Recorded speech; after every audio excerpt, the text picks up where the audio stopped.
Picture this, a $142 billion deal sealed with a handshake in the heart of the Middle East, kicking off a high-stakes tour that could reshape global alliances and economies.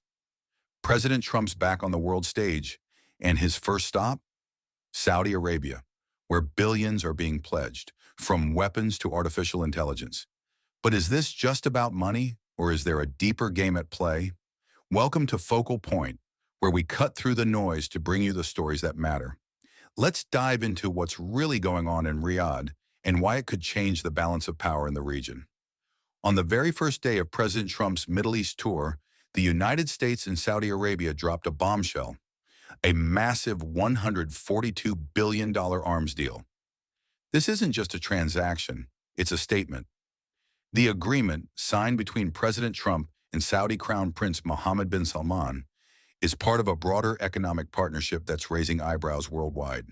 The U.S. will supply Saudi Arabia with cutting-edge warfighting equipment, bolstering the kingdom's military might. In return, Saudi Arabia is pouring $20 billion into artificial intelligence investments in the U.S. economy. And that's just the start. Trump's aiming for trade deals worth over $1 trillion during his 4-day trip, which also includes stops in Qatar and the United Arab Emirates. This deal is a bold move, but it's not just about dollars and weapons. It's about cementing a partnership that's been growing stronger, especially under Trump's watch. The symbolism is hard to miss. For the second time, Saudi Arabia was chosen as the first stop on Trump's international itinerary. That's no accident. It's a signal to the world that the U.S.-Saudi relationship is a cornerstone of Trump's foreign policy. But what's driving this? Is it purely business, or is there more to the story? To unpack this, let's zoom in on Riyadh, where the red carpet was rolled out for Trump with all the pomp and ceremony you'd expect. The streets were lined with American and Saudi flags, and the signing ceremonies were a spectacle of power and ambition. For Saudi Arabia, hosting Trump twice as his first stop is a badge of honor. It's a chance to flex their influence on the global stage and show they're not just a regional player, they're a powerhouse.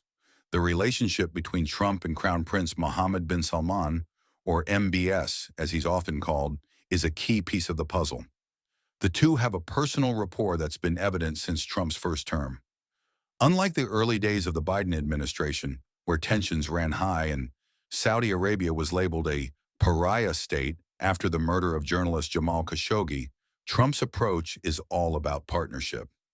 The Biden years saw a thaw in relations toward the end, but Trump's diving in headfirst, doubling down on a bond that's now stronger than ever. So why does this matter? For Saudi Arabia, it's about more than just symbolism. The kingdom is hungry for access to American markets, technology, and military support. They're looking to modernize their economy and diversify away from oil, and the U.S. is a critical partner in that vision. For Trump, it's about deal-making, his signature style. He's chasing investments that could boost American industries, from aerospace to energy to AI. But there's a catch. Saudi Arabia isn't just handing over cash. They want something in return, and they're playing a smart, interconnected game. Let's talk about what's at the top of Saudi Arabia's wish list. First, there's technology, specifically sensitive tech, that current U.S. regulations have kept out of Saudi hands. Artificial intelligence is a big one. The kingdom sees AI as a cornerstone of its future economy, and they're pushing hard for access to America's most advanced systems. Early indications suggest the Trump administration might be open to loosening those restrictions, which could be a game changer. Then there's nuclear technology. Saudi Arabia has been eyeing nuclear power to meet its energy needs and reduce reliance on fossil fuels.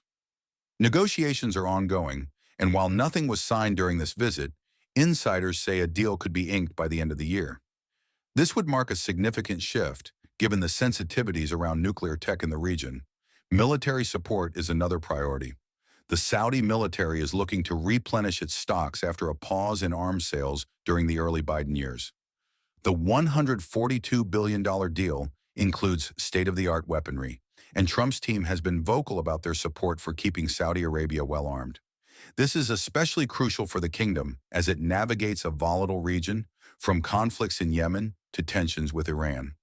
Speaking of the region, Saudi leaders are also pressing Trump on broader issues. They're pushing for more humanitarian aid to Gaza and the lifting of sanctions on Syria. And when it comes to Iran's nuclear program, Saudi Arabia is keenly watching the negotiations.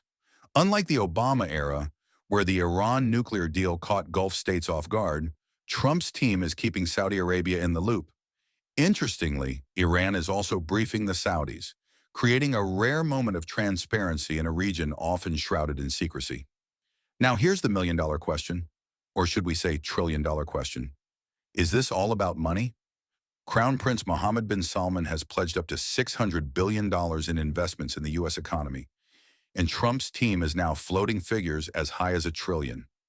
These are eye-popping numbers, but they're not just cash handouts. They're a mix of joint ventures, technology transfers, and strategic investments designed to benefit both sides. For Saudi Arabia, it's about building bridges to American industries. They're investing in sectors like AI and aerospace, but they're also encouraging U.S. companies to set up shop in the kingdom. This isn't just about buying influence. It's about creating a two-way street where Saudi Arabia gains expertise in infrastructure while the U.S. gets a massive economic boost. The kingdom is betting that these investments will help them become a global hub for innovation and technology. But let's not be naive. Money talks, and in this case, it's shouting. The scale of these deals is a reminder of the wealth and ambition of Gulf states like Saudi Arabia, Qatar, and the UAE. They're not content to sit on the sidelines. They want a seat at the top table, and they're willing to pay for it. For Trump, it's a chance to deliver on his promise of economic growth while strengthening a key ally in a turbulent region. The Middle East is a chessboard, and every move counts. Saudi Arabia's leaders know this better than anyone. By hosting Trump, they're not just securing deals. They're positioning themselves as a linchpin in the region. The kingdom is watching the U.S.'s every move, from its stance on Iran to its policies in Gaza and Syria. They want Trump to stay engaged, especially since he's known for jumping from one priority to the next. This visit is a stark contrast to the days when Biden and other world leaders shunned Saudi Arabia over human rights concerns. The Khashoggi murder cast a long shadow, but Trump's approach is pragmatic. He's focused on the present, not the past, and Saudi Arabia is capitalizing on that. The kingdom, along with Qatar and the UAE, is signaling that they're ready to lead, not follow. They're investing in their future, and they want the world to take notice. So, what's the takeaway? President Trump's trip to Saudi Arabia is more than a flashy photo op. It's a high-stakes gamble to reshape the Middle East's economic and political landscape. The $142 billion arms deal is just the beginning.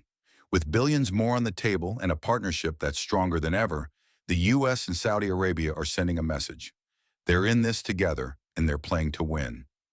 But as the region watches, the question remains, will these deals bring stability, or will they stir the pot even more?